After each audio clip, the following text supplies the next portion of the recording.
महाराष्ट्रातील ताज्या घडामोडी जाणून घेण्यासाठी STV महाराष्ट्र चॅनलला सबस्क्राइब करा, शेअर करा आणि बेल आयकॉन प्रेस करा।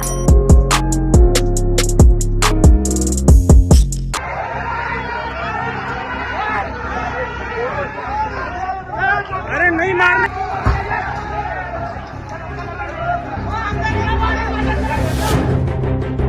धुळ्यामधून एक ब्रेकिंग न्यूज आपल्या समोर येते आहे। धुळे शहरातील गुरुद्वारा येथे 2 गटात तुफान हाणामारी, लाठीकाठी तलवारींसह गोळीबार झाल्याची घटना।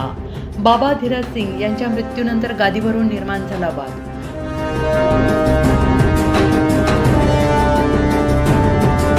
धुळे शहरातील गुरुद्वारा परिसरात शीख धर्मीय बांधवांच्या 2 गटात तुफान राडा झाल्याची घटना घडली असून या घटनेत दगडफेक देखील करण्यात आल्याची माहिती समोर येते आहे। तसेच यावेळी गोळीबार देखील झाल्याची घटना घडली असल्याचं सांगण्यात येत आहे।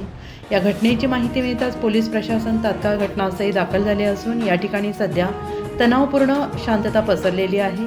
धुळ्यातील गुरुद्वारात उद्या गुरु गोविंद सिंग यांची जयंती साजरी होणार होती। 2 गटात वाद झाल्याची घटना घडलेली असून गुरुद्वाराचे उत्तराधिकारी नेमण्यावरून गेल्या काही दिवसांपूर्वी वाद निर्माण झाला होता। बाबा धीरज सिंग यांचा मृत्यू झाल्यानंतर त्यांच्या कुटुंबियांना उत्तराधिकारी नेमण्याची मागणी स्थानिक शीख धर्मीय बांधवांकडून करण्यात आली। पंजाब येथून आलेल्या शीख धर्मीयांच्या समितीने बाबा रणवीर सिंग यांची नियुक्ती केली। बाबा रणवीर सिंग यांच्या नियुक्तीला स्थानिक शीख धर्मीय बांधवांकडून विरोध करण्यात आला।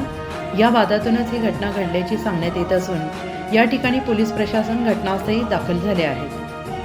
कल हमारा जो गुरु गोविंद सिंह का जो समागम है वो हमने जो कल प्रोग्राम रखा है उसके पहले ही 3 दिन पहले ही गुरुद्वारा बंद कर दिया गया है।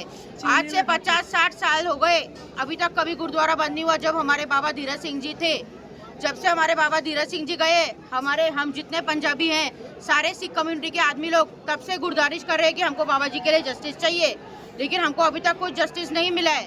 हम चाहते हैं, हमारी मांग इतनी है कि गुरुद्वारा संगत को सौंप दिया जाए। जो बाबा जी का कातिल है उसको सजा मिलनी चाहिए। क्या नाम है आपका? अक्षया। किसका नाम है वो? किसका? रणवीर। हाँ बोलो ना। हाँ, तो जो कातिल है उसको सजा मिलनी चाहिए और जो संगत का गुरुद्वारा है वो संगत को सौंप दिया जाए। और हमारे जो पूजनीय बाबा दारा सिंह जी हैं वो कल समागम करेंगे, वो शांति प्रिय से हो जाना चाहिए समागम, और इसके लिए हमको पुलिस प्रोटेक्शन चाहिए। हमारे आदमी लोग पिछले सुबह से बिना कुछ खाए सुबह से लेकर पुलिस स्टेशन पे बैठे थे, फिर भी पुलिस ने कोई एक्शन नहीं लिया। बाद में हम लेडीज गए, तब जाके अभी जाकर जब हमारे ऊपर पत्थरबाजी हुई तब पुलिस आई है हमें बचाने के लिए। आपकी क्या मांग थी और आज क्या हुआ है? हमारी ये मांग है कि गुरुद्वारा संगत का है और गुरुद्वारा संगत को सौंप देना चाहिए। गुरुद्वारा किसी की पर्सनल प्रॉपर्टी नहीं है। और जो हमारे बाबा जी है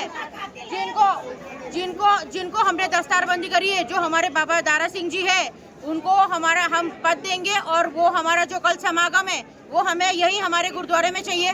और गुरुद्वारा किसी की पर्सनल प्रॉपर्टी नहीं, गुरुद्वारा संगत का है और गुरुद्वारा हमेशा खुला रहना चाहिए।